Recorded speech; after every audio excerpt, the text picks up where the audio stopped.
شهادة نرجو بها النجاة يوم القيامة وأشهد أن محمدا عبده ورسوله بلغ الرسالة وأدى الأمانة وناصح الأمة وتركنا على البيضاء ليلها كنهارها لا يزيغ عنها إلا هالك. قال تعالى: يا أيها الذين آمنوا اتقوا الله حق تقاته ولا تموتن إلا وأنتم مسلمون. اللهم علمنا ما ينفعنا وانفعنا بما علمتنا وزدنا علما. أما بعد, kaum muslimin dan muslimat, al-hadirin wal hadirat, al-musyahidin wal musyahidat, rahimani wa rahimakumullah. Alhamdulillah, kita bersyukur kepada Allah Subhanahu wa taala atas segala nikmat dan karunia yang Allah berikan kepada kita. Salawat dan salam semoga senantiasa kita sampaikan kepada kekasih kita Rasulullah sallallahu alaihi wasallam, junjungan kita dan panutan kita. Semoga kita mendapatkan syafaatnya pada hari kiamat kelak. Ahibati fillah, ikhwani wa akhwati fid din. Malam ini kembali kita melanjutkan pembahasan tentang fawaid dari surat Al-Fatihah yang ditulis oleh Syekh Muhammad Ibn Abdul Wahab dan disyarah oleh Syekh Shalih Al-Fauzan. Pada malam ini kita membahas tentang apa yang disampaikan oleh Syekh. Hazihil ayat al-thalath tadammanat thalasu masail. Tiga ayat yang pertama, alhamdulillahi rabbil alamin ar-rahmanir rahim maliki yaumiddin. Maka di sini terdapat tiga masail, tiga pembahasan.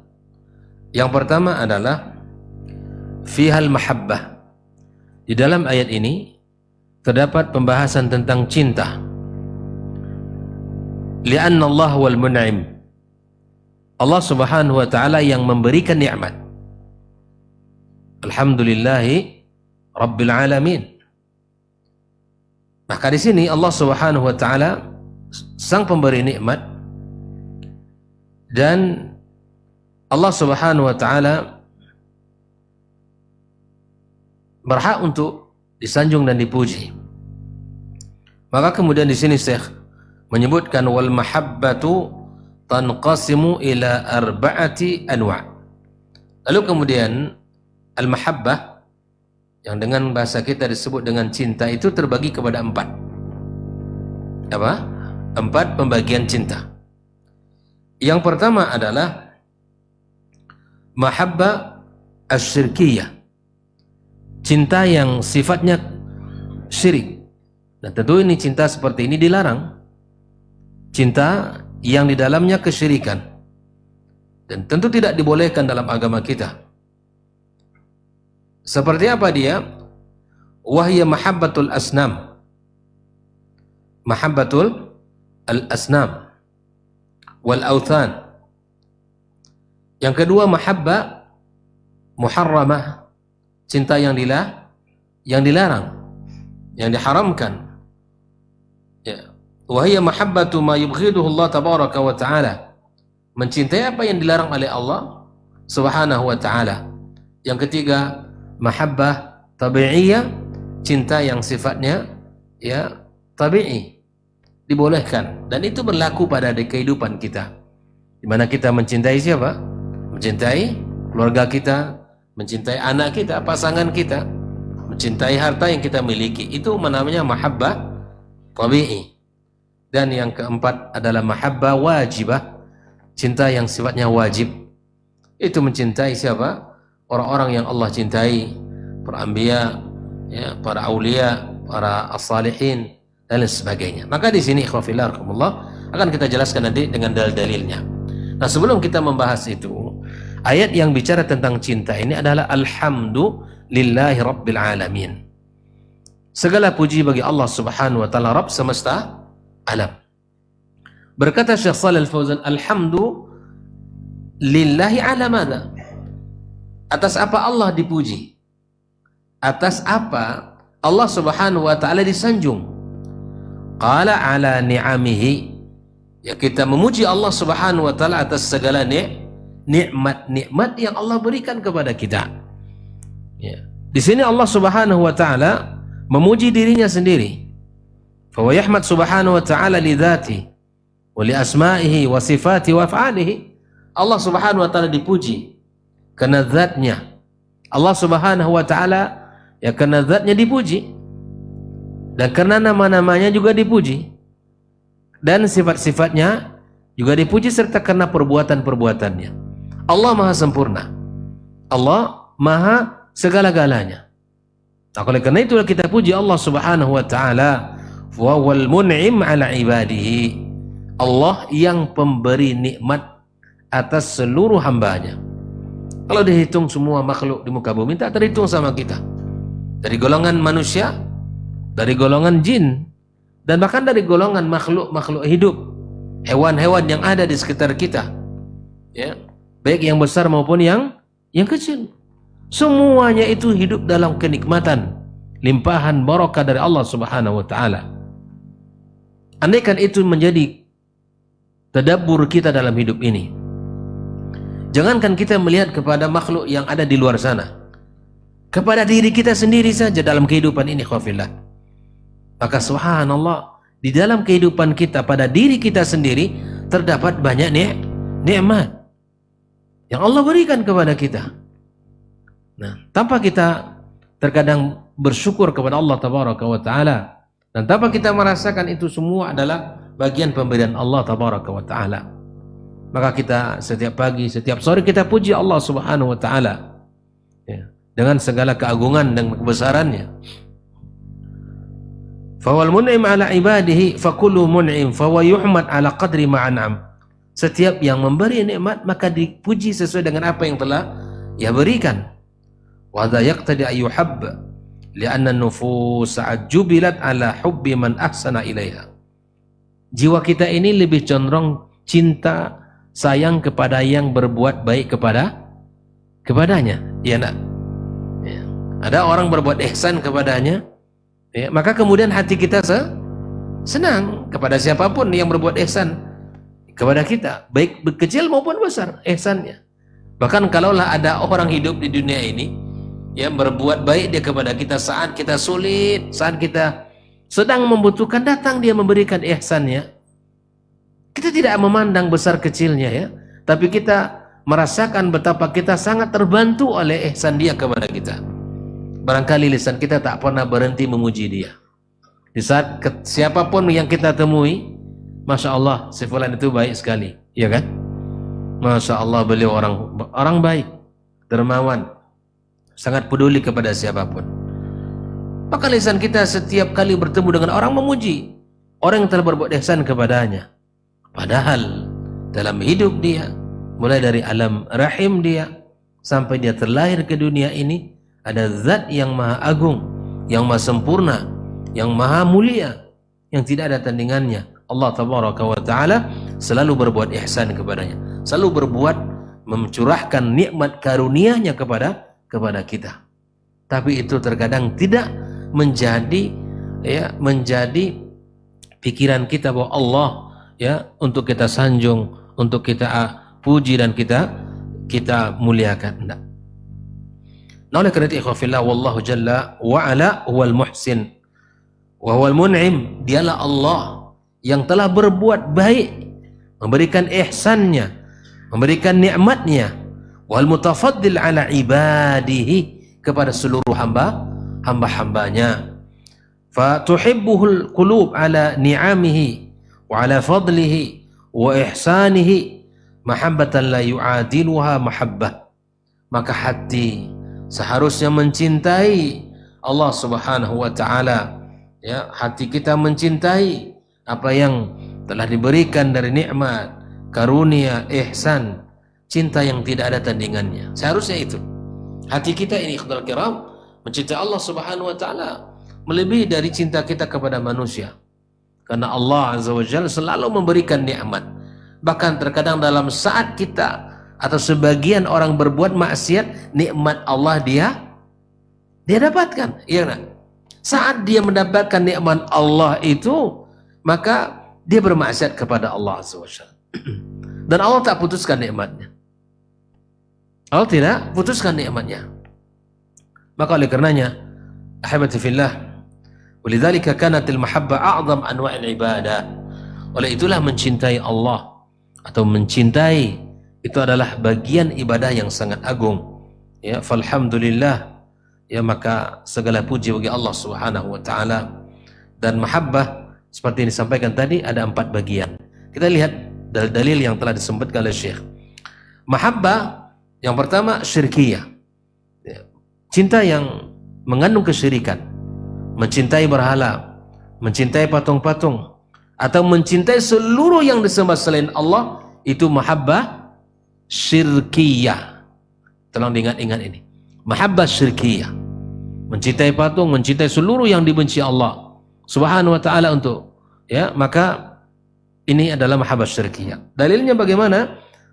Dalilnya adalah dalam surat Al-Baqarah 165. Wa minan nasi, kata Allah, ada sebagian manusia itu mayattakhidhu min dunillahi andada, menjadikan sebagian selain Allah, menjadikan selain Allah itu andad, syarikat, tandingan bagi Allah Subhanahu wa taala. Tidak semua manusia, tapi sebagian manusia. Ya. Dia mendapatkan nikmat Allah dalam kehidupannya.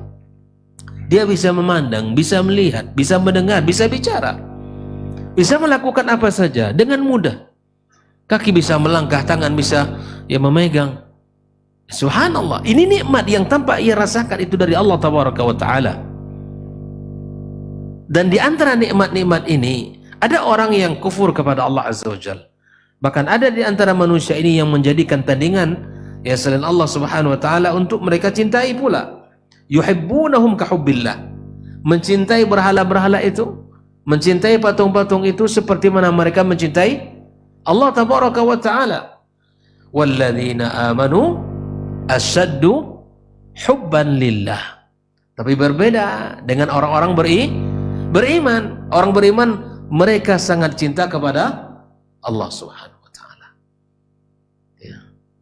Kata para ulama, ya, masalahnya bukan masalah kita bisa mengaku kita mencintai Allah. Tapi masalahnya apa? Apakah kita benar dicintai oleh Allah? Bagaimana kita masing-masing berusaha untuk membuktikan bahwa kita cinta kepada Allah. Itu yang paling terpentingnya. Semua kita bisa mengaku cinta Allah, ya kan? Seperti mana ya kisah Laila. Ya. Semuanya merasa mendapatkan cintanya, tapi ternyata ya Lailanya begitulah. Jangan sampai itu terjadi dalam diri kita, ya khawfillah. Masing-masing orang mengatakan mencintai Allah Azza wa Jalla, mencintai Nabi-Nya sallallahu alaihi wasallam, tapi aplikasi cinta itu tidak ada. Tidak ada cinta yang tidak ada cinta tanpa pengorbanan, tanpa pembuktian. Kalau ingin disebut cintanya cinta sejati, maka tunjukkan bukti. Cinta kepada Allah, ikut aturan Allah. Cinta kepada Rasulullah sallallahu alaihi wasallam, amalkan sunnahnya. Ini satu perkara yang mesti kita evaluasi dalam diri kita. Mencintai Allah dan Rasul ya sallallahu alaihi wasallam tidak hanya sesuai dengan seleranya atau menurut keinginannya, tapi mencintai Allah, mencintai Rasulullah ya sesuai dengan aturan yang telah Allah dan Rasulnya ya buat. Misalnya ya kita sajalah, misalnya kita mencintai pasangan kita, kita berusaha untuk melakukan apa yang disukai oleh pasangan kita. Kita berusaha untuk melakukan itu. Pasangan kita menginginkan ini, kita mencoba untuk melakukannya, menjaganya dan merawatnya agar benar-benar kita ini ya bisa membuktikan bahwa kita mencintai pasangan kita. Dia sebut cinta sama Allah tapi melakukan kesyirikan. Dia bilang cinta sama Allah tapi tetap melakukan amalia syirkiyah. Ini tidak benar. Masih saja di dalam hidupnya ya percaya kepada dukun, kemudian misalnya bila mana terjadi sesuatu maka tetap saja ada sesajen-sesajen dan seterusnya. Lakukan tolak bala, berlindung kepada benda-benda. Nah ini bukan cinta namanya. Ya. Dalam sebuah syair disebutkan fa innal muhibba liman yuhibbu muti'. Ya, terhadap orang yang mencintai dan orang yang mencintai terhadap yang dicintai pasti taat. Fa innal muhibba liman yuhibbu muti'. Orang yang mengaku cinta maka terhadap yang ia cintai pasti taat, patuh. Iya. Pasti patuh. Nah, karenanya ini cinta yang pertama, cinta syirkiyah. Dalilnya Al-Baqarah 165, li'anna mahabbatahum mahabbat tauhid wa ikhlas. Baik. Yang kedua, mahabbah muharramah, cinta yang terlarang. Ya, cinta yang diharamkan Allah. Apa bentuknya? Ya, mencintai apa yang Allah benci. Dari apa? Minal manhiyat wal muharramat. Ya. Wadzalika diantaranya kata Syekh Shalih Fauzan, mahabbatul musyrikin wa mahabbatul kuffar. Mencintai orang-orang musyrik, mencintai orang-orang kafir. Ya. Ini tidak boleh. Kalau menjaga hubungan di negeri ini karena hidup di sebuah negara yang diatur oleh undang-undang, ya hidup sama-sama akur, aman, ya karena masing-masing rakyat mendapatkan perlindungan, hak untuk hidup aman, damai, ya itu sama, itu tidak masalah. Tapi kecintaan kita tidak ada pada diri mereka. Ya. Jelas ya? Bukan berarti kita tunjukkan bahwa kita tidak cinta kepada mereka, kita bom, itu bukan itu maksudnya. Bahwa mereka biarkan hidup dengan agamanya, ya, dengan keyakinannya, dengan ibadahnya, ya, maka kita hidup dengan pola dan ibadah kita, agama kita. Tidak boleh kita mencintai orang musyrikin dan tidak boleh kita mencintai orang-orang kafir. Nah, ikhwatal kiram rahimakumullah. Nah, yang ketiga, mahabbah tabi'iyah. Ini cinta yang dibolehkan. Cinta yang secara tabiatnya ada pada setiap kita masing-masing. Seperti mahabbatul insan awli auladihi wa li zawjatihi wa li abawaihi wa li asdiqaihi. Kita mencintai pasangan kita, mencintai anak-anak kita, mencintai orang tua kita, teman-teman dan sahabat kita.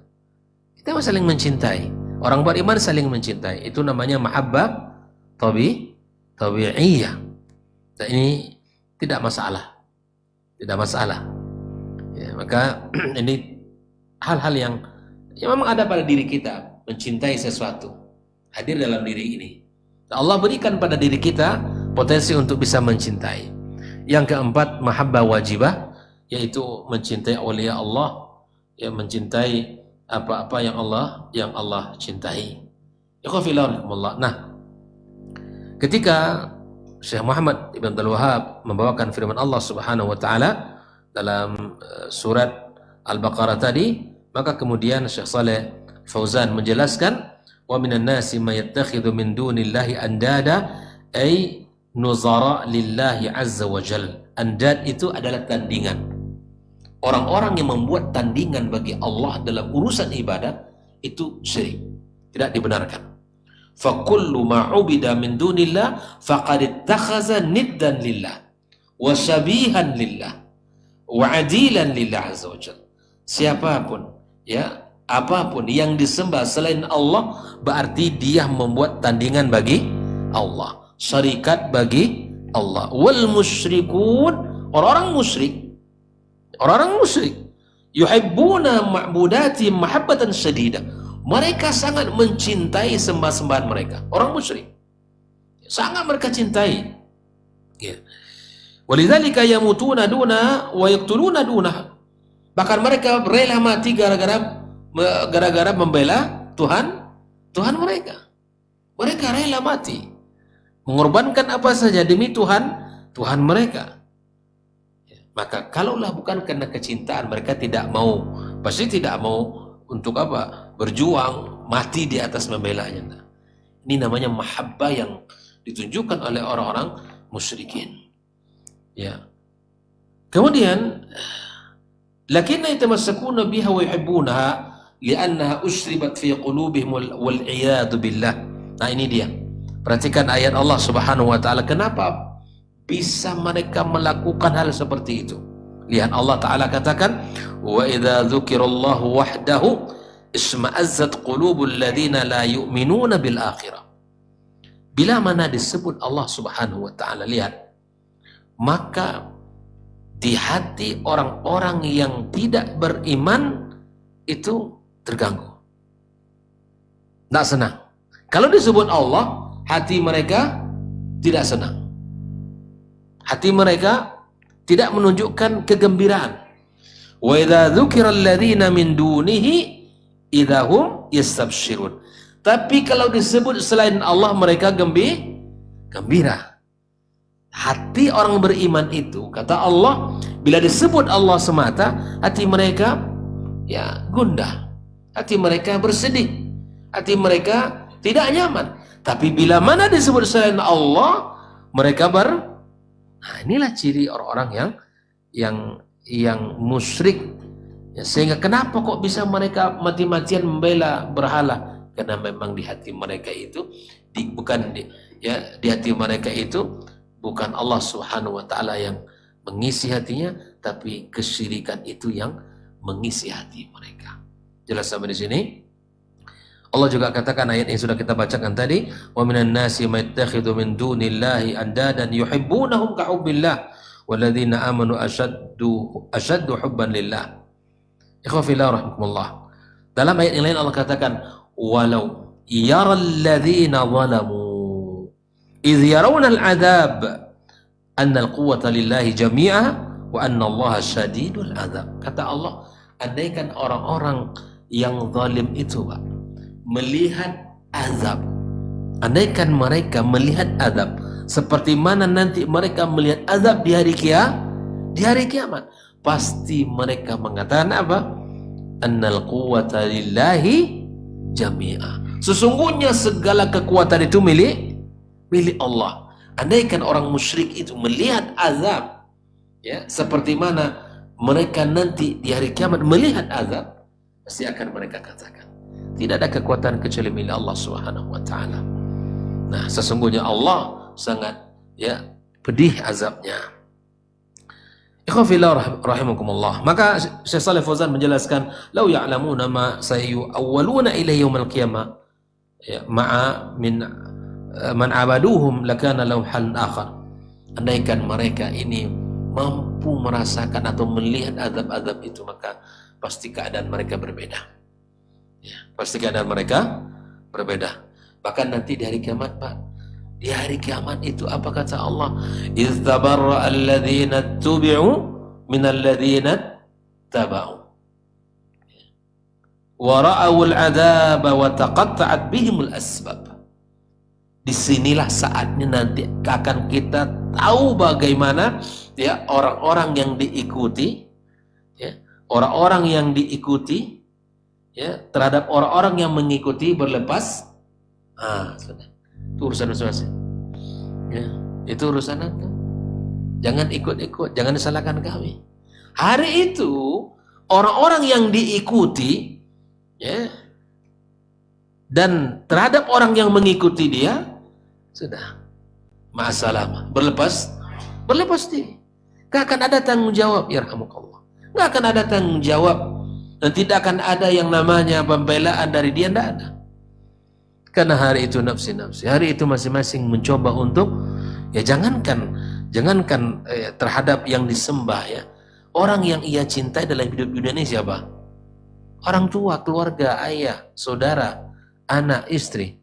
Hari itu semuanya berlepas diri. Semuanya, nggak ada yang mau. Ya. Itu sebelum keputusan ya. Tapi kemudian setelah nanti masuk surga, semuanya saling mencari. Kan biasa memang gitu. Sebelum ada putusan, masing-masing orang merasa tidak akan sanggup untuk membawa beban orang lain. Belum tentu beban saya sendiri lepas untuk diri sendiri ya kan, apalagi menerima beban orang lain. Yauma yafirul mar'u min akhihi wa ummihi wa abihi wa sahibatihi wa bani, hari itu ya masing-masing orang sibuk dengan urusannya. Ya subhanallah. Nah, untuk hari yang sibuk itu kita mesti berbekal hari ini. Kita duduk belajar ngaji, belajar tentang akidah kita, belajar tentang agama kita. Ini penting. Karena kalau kita tidak akan belajar sungguh-sungguh dalam bab ini, kita akan dilalaikan oleh dunia ini. Kita akan dijauhkan oleh kehidupan dunia ini. Ya, maka ikhwafillah, para sahabat telah mencontohkan semangat untuk belajar itu. Dan bagaimana mengingat akhirat, para sahabat jauh, ya, sungguh sangat luar biasa mereka. Ya. Bahkan di zaman Nabi SAW saja mereka telah mengatakan bagaimana pengaruh dunia dalam hati. Ya, ketika mereka bersama Nabi, mereka katakan, kami ingat akhirat ya Rasulullah. Tapi bila mana kami tidak ngaji lagi bahasa kitanya, tidak duduk lagi mendengarkan penjelasan Nabi, lalu kami lupa akan akhirat. Terus hari ini ya di zaman itu saja sahabat merasakan bagaimana pengaruh dunia terhadap hati, apalagi kita di hari ini. Maka ngaji itu penting, duduk majelis ilmu itu sangat urgent. Tarik tangan saudara kita lagi, dalam mana nampak majelis ilmu, tarik lagi pelan-pelan, ajak lagi duduk majelis ilmu.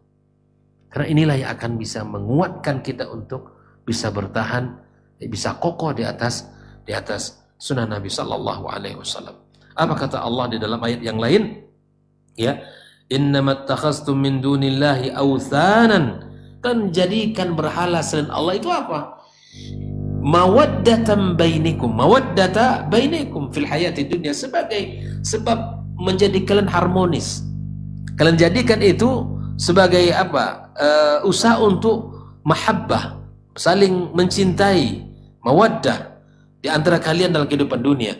Tsumma yaumal qiyamah, di hari kiamat kala, berhala-berhala yang kalian sembah itu, kata Allah, yang kalian cintai itu, yang kalian anggap itu akan mendatangkan ketenangan, kenyamanan hidup, bahkan bisa memberikan manfaat dan bisa menolak mudarat. Apa kata Allah? Tsumma yaumal qiyamati, di hari kiamat kala, yakfuru ba'dukum bi ba'din wa yal'anu ba'dukum ba'dha, saling mengingkari, saling melaknat satu dengan yang lain.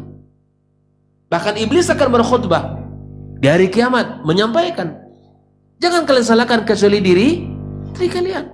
Dulu memang tugas kami menggoda kalian, tugas kami untuk melencengkan kalian, tapi kalian ikut kami. Hari ini salahkan diri sendiri. Akan berkhutbah, dia akan ada mimbar untuk iblis, berkhutbah di atas mimbarnya. Orang-orang dari itu gigit jari semuanya. Makanya Allah Subhanahu wa taala mengatakan dalam banyak ayat, ya, kalau menceritakan bagaimana orang penyesalannya, ya, bukan hanya jari yang digigit, tapi apa yang digigitnya? Tangannya. Kali ini kita nyesal di dunia ini ngigit jari, tapi nanti di hari kiamat kelak yang akan digigit bukan jari jemarinya, tapi tangannya. Saking menyesalnya di hari itu. Nah, kalau kita nggak ngaji, kita nggak dapatkan peringatan seperti ini. Kalau kita tidak duduk dalam majelis ilmu, kita tidak akan lunak hati kita dengan agama ini. Dengan segala hiruk pikuk dunia, ya kita harus lunakkan hati kita dengan ilmu-ilmu dan ayat Allah Subhanahu wa taala ini. Ikhwafillah rahimakumullah. Maka di hari kiamat, hari ini kalian mengatakan bahwa kalian saling mencintai, saling membuat kalian yakin bahwa dia memberikan manfaat. Di hari kiamat kelak nanti akan saling laknat melaknat, saling ingkar mengingkari satu yang lain. Wa ma'wakumun nar, kata Allah. Tempat kalian di mana? Itu tempat mereka nanti di dalam neraka. Amal ladzina abadullah, berbeda keadaannya. Ya, orang-orang yang menyembah Allah wa akhlasu lahul ibadah, dan mengikhlaskan ibadahnya karena Allah, fa inna Allah jalla wa ala yatawallahum fil akhirah. Allah yang disembah, yang ditaati, yang diikuti aturannya, kemudian dia beribadah, salat, puasa, haji, dan seluruh ketaatan dilakukan karenanya, bukan karena manusia, bukan karena ingin disanjung, bukan karena ingin dipuji. Maka perhatikan, ya, Allah Subhanahu wa ta'ala yatawallahum fil akhirah. Allah yang akan melindungi mereka, Allah yang akan menolong mereka, wa yukrimuhum, Allah muliakan mereka, wa yudkhiluhumul jannah, Allah akan masukkan mereka ke dalam surga. Nah, ini faedah yang luar biasa. Ketika kita taat kepada Allah dan kita cinta kepada Allah dengan cinta yang sejati, maka kita akan mendapatkan perlindungan dan pertolongan Allah Azza wa Jalla. Wa hadha ma'alul mu'minina fil akhir, dan inilah keadaan dan kondisi orang beriman di akhirat kelak. Ya, wa dzaka ma'alul musyrikina fil akhirah, yang tadi merupakan bentuk kembalinya orang-orang musyrik. Di dunia seperti akur, seperti hati mereka satu, aman, damai. Tapi di hari kiamat kelak mereka akan saling berlepas diri. Mereka saling akan menyalahkan, saling melaknat, saling mengingkari. Sudah, kamu yang salah, enggak, kamu yang salah, kamu dulu yang merayu saya dan kamu dulu yang ikut. Nah, macam-macam. Tapi orang musyrikin, kehidupan mereka akan penuh dengan penyesalan. Orang beriman, maka insya Allah mereka akan merasakan ketenangan, kemuliaan di hari kiamat, dan itulah kehidupan yang sejatinya kehidupan. Ya. Maka wa in kanu fid dunya yatamassakuna bi'ibadati tilkal ma'budat wa yuqatiluna dunaha wa yastamituna wa yuzhiquna anfusahum difa'an anha, fa inna yawmal qiyamah satanqalib hadhihi al-mawaddah wa hadhihi as-silah tanqalib adawatan wa qati'atan wal iyad billah. Ya. Kebersamaan di dunia yang tidak dibangun di atas kebersamaan kepada Allah, cinta yang dibangun di dunia yang bukan cinta kepada Allah, ya, maka semua itu akan berbalik. Ya. Yang di dunia ini saling membantu, saling menopang, saling menghormati, saling menolong, maka di akhirat kelak akan berbalik keadaan, saling membenci, saling menolak, saling menyalahkan, saling melaknat. Tapi sekali lagi berbeda dengan keadaan orang-orang beriman. Maka ikhwafillah rahimakumullah, Allah katakan al-akhillau yawma idzin ba'duhum li ba'din adun illal muttaqin. Seluruh orang yang saling mencintai, al-akhillah, kata khulla itu bukan cinta biasa, tapi cinta yang sangat tinggi bentuk pengorbanannya. Al-akhilla yauma idzin ba'duhum li ba'din adu. Kapan? Di hari kiamat. Mereka saling mencintai di dunia ini akan saling bermusuhan di hari kiamat itu. Walaupun di dunia ini masya Allah tabarakallah mereka saling akur, saling tolong, saling bantu, saling menopang, akan berbalik keadaannya. Tapi ada satu golongan yang tidak seperti itu, golongan orang-orang yang bertakwa kepada Allah, illal muttaqin. Ma yabqa illal mawaddah bainal muttaqin, yang akan kekal kecintaan mereka antara mereka adalah cintanya orang-orang bertakwa. Li'annaha mu'assisa ala asasin sahih, dibangun di atas pondasi cinta yang benar. Tabqa fid dunya wal akhirah, maka kemudian kena pondasi yang dibangun, cinta yang dibangun itu benar pondasinya, maka dia akan kuat kokoh di dunia dan di akhirat. Tapi kalau pondasinya itu ya tidak kokoh, maka dia akan sudah hancur sebelum ya kehidupan akhirat. Makanya kalau orang di dunia ini cintanya dasarnya maslahat, ya, habis maslahat biasanya selesai, ya kan? Selesai. Maslahat apa sajalah. Duniawi ini banyak maslahatnya, harta, jabatan, kedudukan, apa saja. Bila mana dibangun di atas maslahat duniawi, maka yakinlah itu tidak akan lama bertahan. Ketika habis maslahatnya, habis pula lah persahabatannya. Yang akan bisa ya terus bertahan adalah cinta yang dibangun di atas cinta kepada Allah Subhanahu wa taala. Ikhwatal kiram. Maka kemudian ya wa ammal mawaddah allati bainal kufar wal musyrikin fa inna tanqati wa tanqalib ila adawah. Maka akan berbalik ya kecintaan menjadi permusuhan. Nah, yang kedua al-mahabbatu tsaniyah, mahabbah muharramah, yaitu hubbul batil wa ahlah wa bughdul haq wa ahlah, wa hadhihi sifatul munafikin, mencintai kebatilan, mencintai keharaman ya, dan mencintai pelaku-pelaku kebatilan dan mencintai pelaku-pelaku keharaman yang diharamkan. Inilah sifat orang-orang munafik. Ini cinta kedua. Cinta pertama apa tadi? Cinta syirik. Yang kedua, cinta muharramah, mencintai apa yang Allah larang, ya, mencintai kebatilan, mencintai pelakunya, mencintai orang-orang musyrikin, mencintai orang-orang kufar. Ini dilarang dalam agama kita. Ikhwafillah. Dan ini sifat orang munafik. Fa innahum yuhibbuna al-batil wa yakrahuna al-haq. Mereka ini mencintai kebatilan, hal-hal yang batil disukai, tapi membenci ya hal-hal yang al-haq. Yuhibbuna al-kufar wa yughiduna al-mu'minin. Lihat dalam kehidupannya ada orang kafir dicintai, orang mukmin dibenci. Dibenci orang mukmin. Tapi orang kafir ya kan. Seharusnya duduk dalam kajian, malah kajian dibubarkan. Gereja dijaga. Ya kan. Ulama seharusnya dicintai, ya, para biksu dipijitin. Ya. Ulama itu yang seharusnya ahli ilmu itu dipijitin, sakit.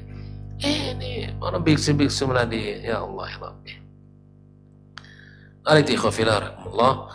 Para ulama dituduh, para ahli ilmu ya dikata-katai dan segala macam. Ya.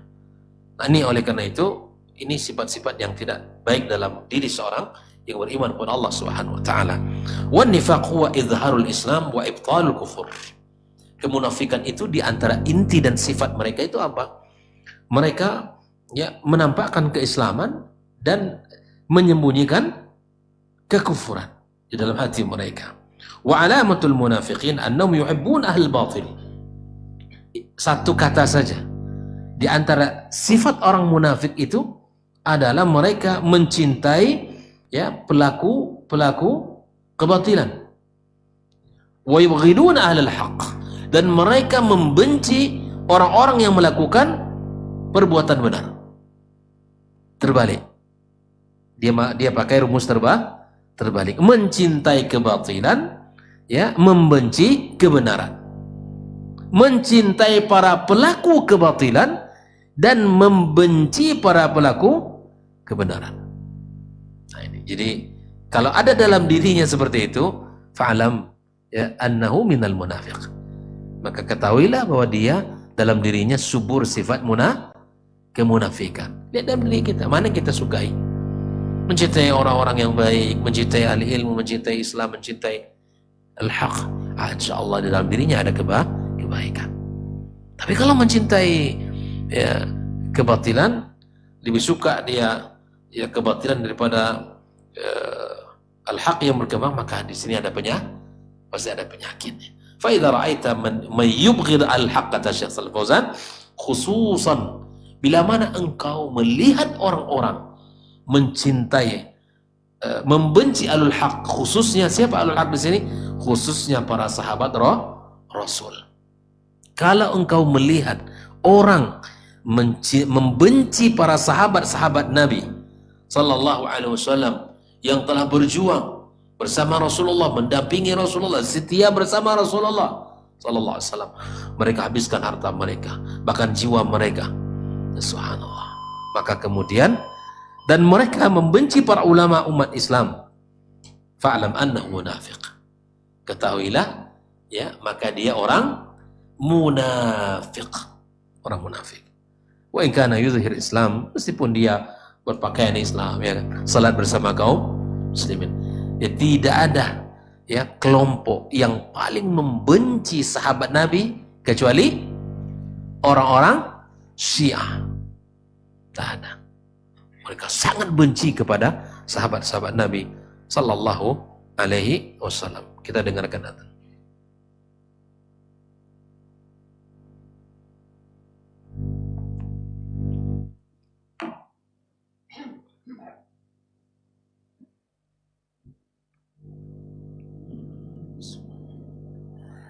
Allahu Akbar, Allahu Akbar, Allahu Akbar,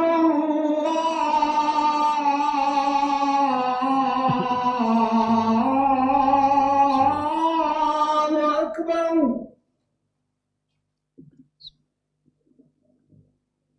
Asyhadu an la ilaha illallah.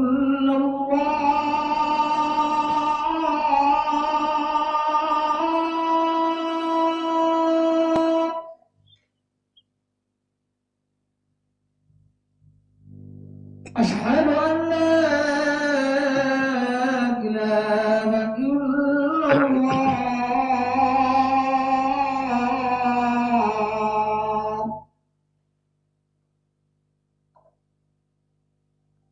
Asyhadu anna Muhammadur Rasulullah.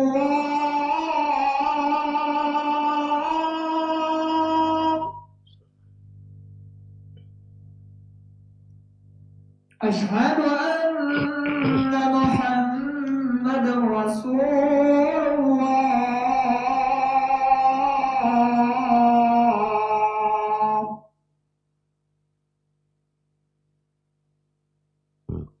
حي على الصلاة.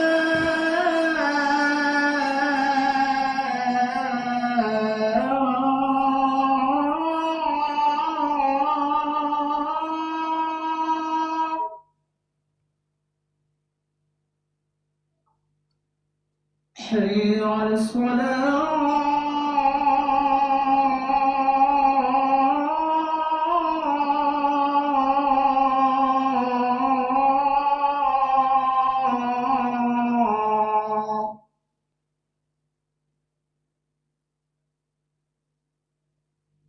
حي على الفلاح.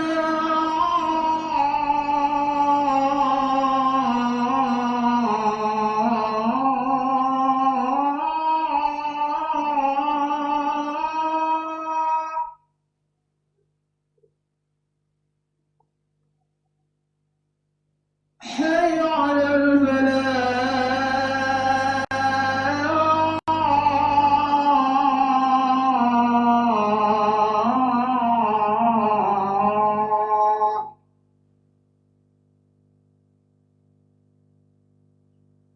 الله أكبر،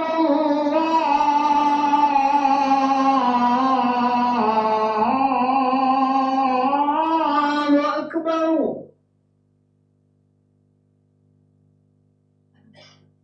لا إله إلا الله.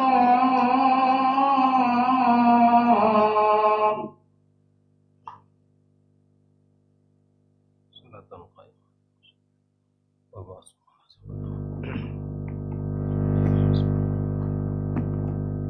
Bismillah. Kita lanjutkan mahabbah yang ketiga. Cinta yang ketiga, mahabbah tabi'iyah. Wahya mahabbatul mal, mencintai harta, wal walad, mencintai anak. Idza lam tushghil an ta'atillah wa lam tu'in ala maharimillah, fahiya mubahah. Bila mana harta, bila mana keluarga, anak tidak menyibukkan kita dari ketaatan kepada Allah, atau tidak melalaikan kita, atau tidak membuat kita melakukan hal-hal yang diharamkan Allah itu dibolehkan dalam Islam. Ya, kita mencintai istri boleh, sangat dibolehkan. Anak apalagi harta sangat dibolehkan, itu hal yang mubah. Mana dalilnya? Allah Subhanahu wa taala menyebutkan dalam surah At-Taubah, "Qul in kana aba'ukum." Katakan bila mana bapak-bapak kalian, ya, wa abna'ukum, anak-anak kalian, wa ikhwanukum, saudara-saudara kalian, wa azwajukum, dan pasangan-pasangan kalian, wa ashiratukum, dan keluarga kalian, wa amwalun iqtaraftumuha, harta yang kalian usahakan, wa tijaratun takhshawna kasadaha, dan perniagaan yang kalian takut ya kerugiannya, wa masakinu tardawnaha, dan tempat-tempat tinggal yang kalian sukai. Allah sebutkan kenikmatan dunia semua itu ya. Keluarga yang paling tertinggi siapa? Bapak, anak, saudara, pasangan, ya, kemudian keluarga secara umum ya, harta, kemudian perniagaan, tempat tinggal yang kita cintai, yang kita ridai. Ahabba ilaikum. Nah, ini adalah standar cinta kita. Ahabba ilaikum minallahi wa rasulihi wa jihadin fi sabilihi. Bila mana kenikmatan tadi mulai dari orang tua sampai anak, saudara, pasangan, keluarga besar, harta, perniagaan, tempat tinggal, bila mana itu semua lebih kalian cintai daripada Allah, daripada Rasulnya, dan daripada berjihad di jalannya, apa kata Allah? Fatarabbasu, maka tunggulah. Ini ancaman. Fatarabbasu hatta ya'ti Allahu bi amri, sampai Allah putuskan perkaranya. Wallahu la yahdil qaumal fasiqin. Allah tidak memberikan petunjuk kepada orang-orang fasik. Maka Syekh Shalih Fauzan mengatakan, bila mana masing-masing dari kita mendahulukan cinta kita kepada dan mendahulukan hal yang tadi daripada Allah dan Rasulnya, sudah, maka ini kata Syekh Shalih Fauzan, dia termasuk dari golongan yang diancam. Tunggu sajalah. Ya, makanya subhanallah, di antara ujian fitnah anak itu Nabi sebutkan, ya, mahzana. Anak itu membuat kita bersedih. Ya. Yang kedua adalah mabkhalah. Anak itu biasanya membuat kita menjadi orang yang bakhil. Itu di antara bentuk-bentuk ujian. Kita tahu nih, ujian anak itu apa? Mabkhalah, membuat orang bakhil. Karena dengan memikirkan anak, akhirnya orang tidak mau mengeluarkan ya, inti untuk sekolah, untuk masa depan, dan seterusnya. Bukan tidak boleh seseorang membuat sebuah perencanaan, dibolehkan.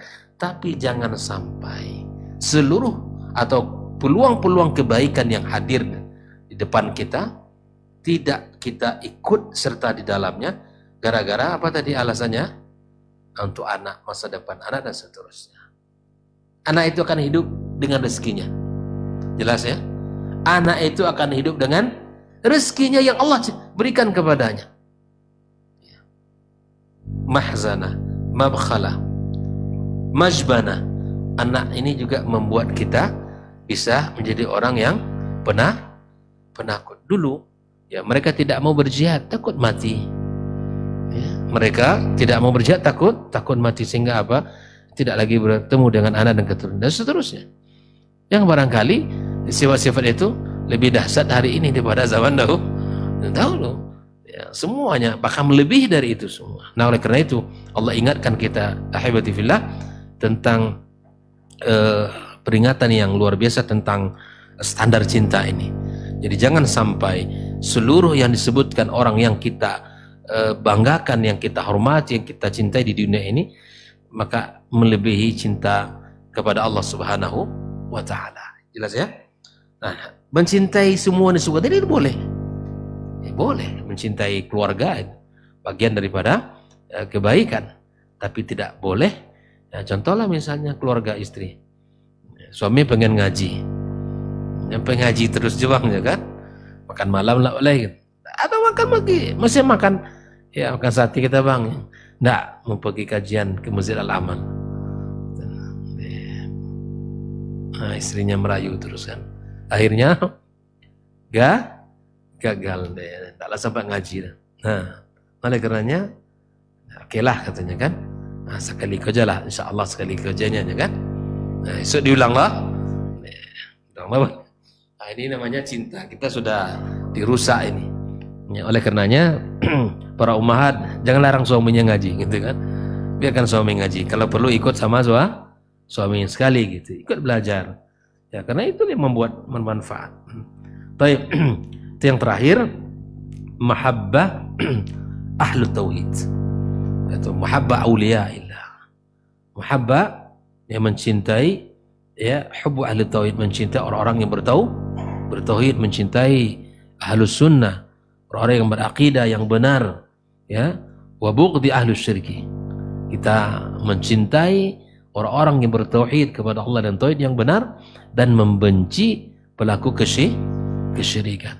Ya, wahai awsaqul iman, dan itulah ikatan keimanan yang paling kokoh, mencintai orang beriman, mencintai orang-orang yang saleh dengan tauhid yang benar. Tauhid ini memang mesti menjadi prioritas utama kita, sebuah pondasi kehidupan. Selamat tauhid, selamat kehidupannya. Tauhidnya benar, insya Allah benar kehidupan. Sudah, itu saja. Kalau tauhidnya benar, insya Allah kehidupan juga akan benar, karena dialah akan bermuara kepada tauhid semuanya. Ya, akan menjadi kontrol utamanya tauhid. Bila tauhidnya kokoh, insya Allah yang lain juga akan kokoh. Sama dengan keluarga juga begitu. Bila dalam satu keluarga tauhidnya kokoh, maka insya Allah kehidupan keluarga itu juga akan kokoh. Menjadi kunci, ya, menjadi kunci tauhid ini. Makanya tidak ada yang difokuskan oleh para anbiya dan rasul kecuali at-tauhid ini. Mihwaru da'watil anbiya wal mursalin. Ya, bahwa tauhid itu adalah poros dakwahnya para nabi dan rasul. Mereka diutus Allah untuk mengajak manusia bertauhid. Maka keluarga mukmin mesti benar, bersih dari seluruh keyakinan-keyakinan yang menyimpang, khususnya menjauhkan perbuatan-perbuatan syirik. Wa a'dzam ma yu'bad bihi al-'abdu rabbah. Ikhwafillah, ini baru ayat yang pertama. Alhamdulillahi rabbil alamin. Maka pembahasan yang diambil oleh Syekh Muhammad Ibn Abdul Wahhab di dalam makna segala puji bagi Allah Rabb semesta alam. Di sini ada nilai mahabbah, kata dia. Kenapa kita mencintai Allah? Karena Allah Subhanahu wa taala telah memberikan nikmatnya kepada kita. Alif dan lam itu lil istighraq. Seluruh pujian hanya untuk Allah. Seluruh pujian untuk Allah Subhanahu wa taala. Oleh karenanya di sini nilai yang harus kita tanamkan. Maka di dalam ayat pertama ini terdapat juga sebagai dalil tauhid daripada tauhid ar-rububiyah. Karena Rabb, ya, alamin, dialah Rabb semesta alam. Dialah yang mengatur seluruh yang kita lihat mulai dari langit sampai ke bumi dan apa yang ada di antara keduanya. Allah Subhanahu wa taala yang mengendalikannya. Allah Subhanahu wa taala yang mengatur dengan rapi. Ya, tidak ada yang mampu kecuali Allah Subhanahu wa taala. Maka berhak Allah untuk dipuji, disanjung, dimuliakan. Ya, kemudian barulah ayat yang keduanya, ya, kita baca Alhamdulillah rabbil alamin ar-rahmanir rahim. Maka di sini Syekh Saleh Al-Fauzan menjelaskan tentang apa? Di sini ada ar-raja. Ada nilainya ayat ini tentang fihar raja. Apa itu raja? Harapan. Ya, raja rahmatillah, berharap kepada rahmat Allah Subhanahu wa taala. Raja rahmatillah. Lianna idza kana rahman rahim, rahmanan rahim, fa innahu turja rahmatuhu subhanahu wa ta'ala. Kalaulah Allah itu disifati dengan Ar-Rahman Ar-Rahim, maka tentu ya kita berharap rahmat dan kesayangan Allah Subhanahu wa taala.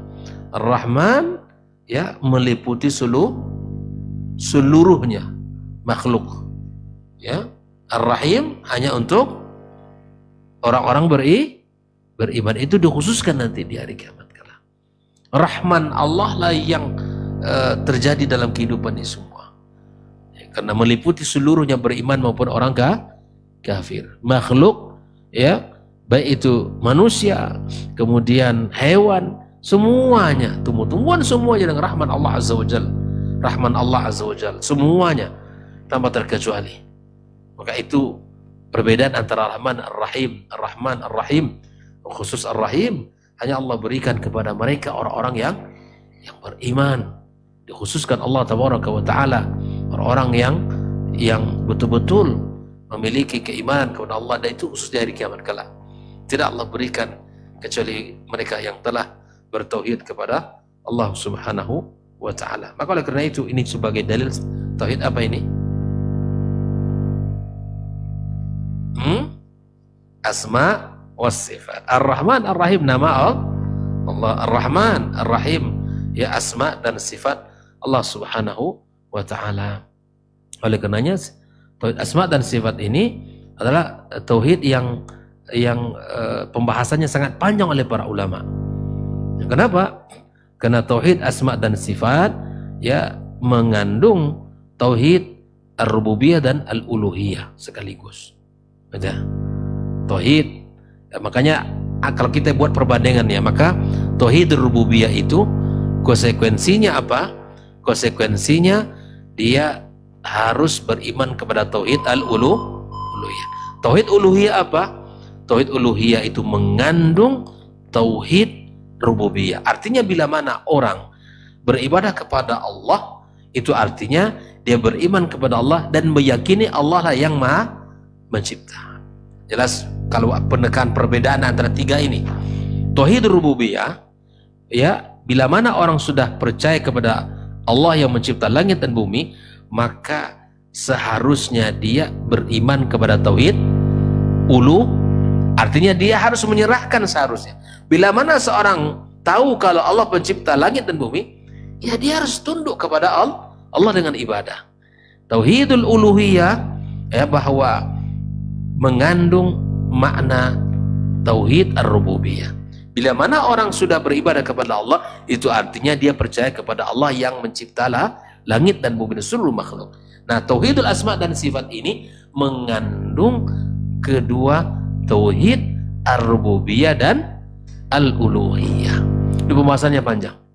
Suatu saat kita akan bahas tentang tauhid asma dan sifat ini. Karena subhanallah sangat banyak faedah dan keutamaannya. Salah satunya membuat iman kita semakin kuat, ya, tentang Allah Subhanahu wa Ta'ala bila mana kita mempelajari tentang asma dan sifat Allah Subhanahu wa Ta'ala ini. Barakallahu fikum. Demikian pembahasan kita pada malam ini. Insyaallah kita lanjutkan ayat berikutnya nanti maliki yaumiddin pada pertemuan yang berikutnya. Wassallallahu ala nabiyyina wa habibina Muhammadin wa ala alihi wa sahbihi ajma'in. Assalamualaikum warahmatullahi wabarakatuh. Baba TV Sunnah.